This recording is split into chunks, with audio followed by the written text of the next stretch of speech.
Buenas, soy Rocío, estudiante de Psicología en la UNED y estamos con la asignatura de Fundamentos de la Investigación. Como siempre, salió una lectura de un apartado, que en este caso es la investigación cuasi experimental. En ella tenemos la definición y características, la anotación, diseños preexperimentales, diseños cuasi experimentales con grupo de control, equivalente, sin grupo de control y de tesis interrumpida, ¿vale? Y hasta ahí. Vamos allá con ello. La investigación cuasi experimental. Definición y características.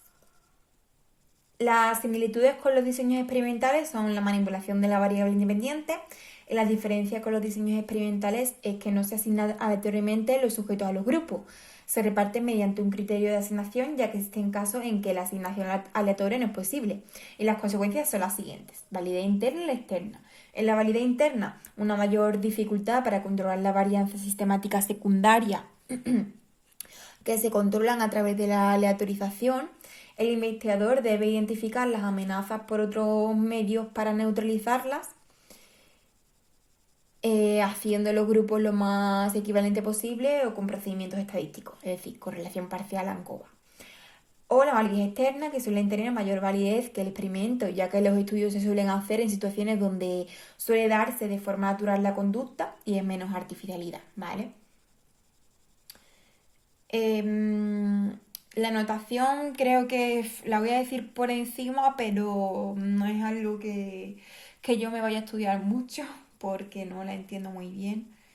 Y la verdad que este examen lo llevo un poco regular, pero me estoy dando mucho repasar con vosotros y leerlo en alto. Pero igualmente lo voy a decir, ¿vale? La notación, pues la X en este caso es el tratamiento de exposición del grupo a un valor de validez independiente. El 0 o la O es la observación o registro de un fenómeno, por lo general la variable dependiente, es decir, X, variable independiente o variable dependiente. La X y la O en una fila indica que se aplican en el mismo grupo de personas, o anterior a la X indica una medida pre-tratamiento y O a la derecha una medida post-tratamiento.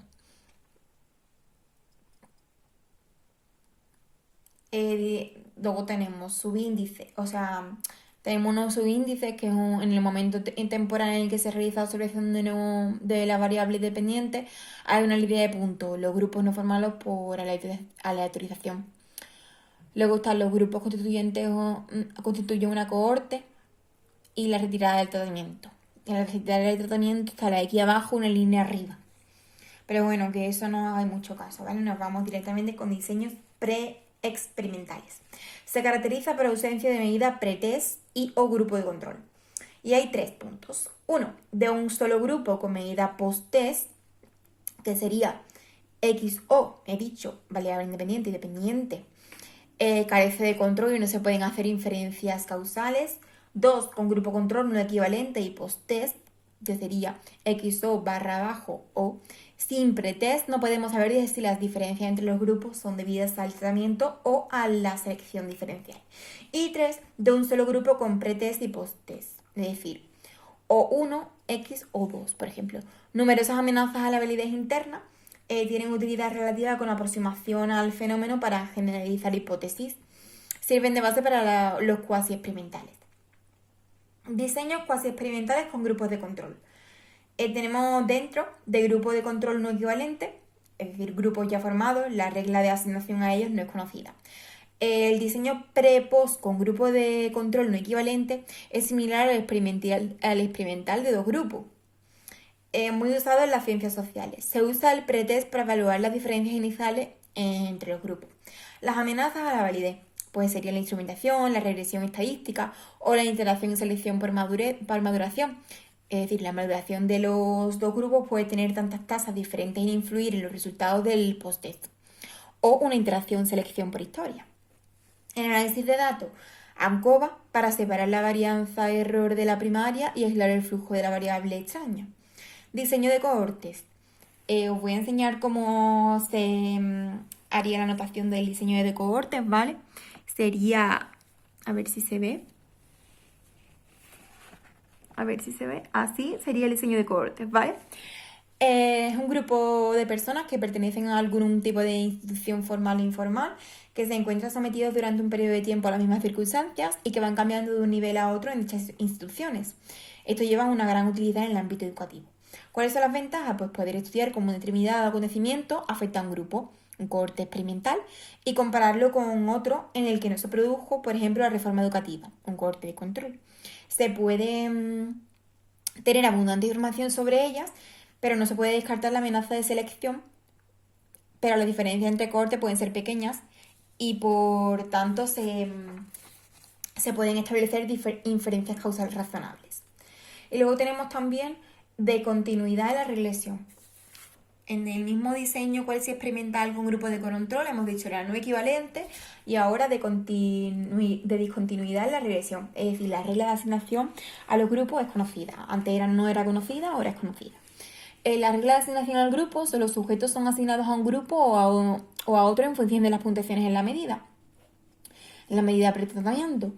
En este caso, la C es la puntuación del corte en la pretest. Mira, os voy a enseñar cómo sería en la medida pretratamiento del que he dicho. Sería este, ¿vale? La C es la puntuación del corte en el pretest. Se calcula una recta de regresión a partir de las puntuaciones en el pretest y en el posttest, a través de la cual se pueden hacer predicciones. Las ventajas es un alto de validez interna, permite establecer con garantías hipótesis causales, y las amenazas de interacción entre tratamiento y maduración. Diseños cuasi experimentales sin grupo de control. Antes hemos hablado de los grupos de control, ahora sin grupo de control. Y tenemos dos, de retirada del tratamiento con pre y post y de tratamiento repetido. De retirada del tratamiento con pre y post. Cuando no es posible usar un grupo de control, la retirada del tratamiento ejerce la función del grupo de control. Hay unas desventajas, ¿vale? Solo se puede aplicar cuando el efecto inicial del tratamiento es transitorio. Necesario usar muestras grandes y medidas muy fiables. La retirada del tratamiento puede plantear problemas éticos y causar frustración. Puede producirse una alta mortalidad experimental o las observaciones tienen que realizarse a intervalos iguales de tiempo. Del tratamiento repetido. Único grupo en el que se introduce, retira y se vuelve a introducir el tratamiento. Las amenazas, una maduración cíclica. Las diferencias pueden darse por el paso del tiempo y no por el tratamiento. Es difícil que se dé debido a la historia, ¿vale? Luego tenemos diseños de series temporales interrumpidas.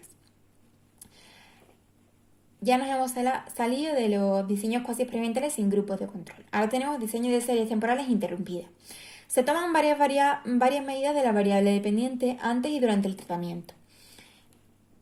La notación es similar al diseño pre-post-test, pero que esto de verdad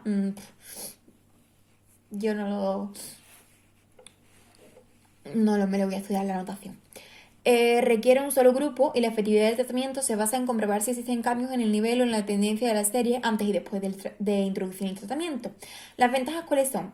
Pues a través del estudio de la tendencia de las medidas anteriores al tratamiento, podemos decir que evaluar si en las medidas posteriores al tratamiento los cambios son por tratamiento o por maduración, descubrir la existencia de cambios cíclicos o si existe regresión estadística. La amenaza principal en la historia, difícil de controlar porque se puede en este caso añadiendo un grupo control, dificultad de encontrar un grupo de control lo más semejante al experimental, acortando tiempos entre medidas o realizando más observaciones y medir simultáneamente las variables extrañas.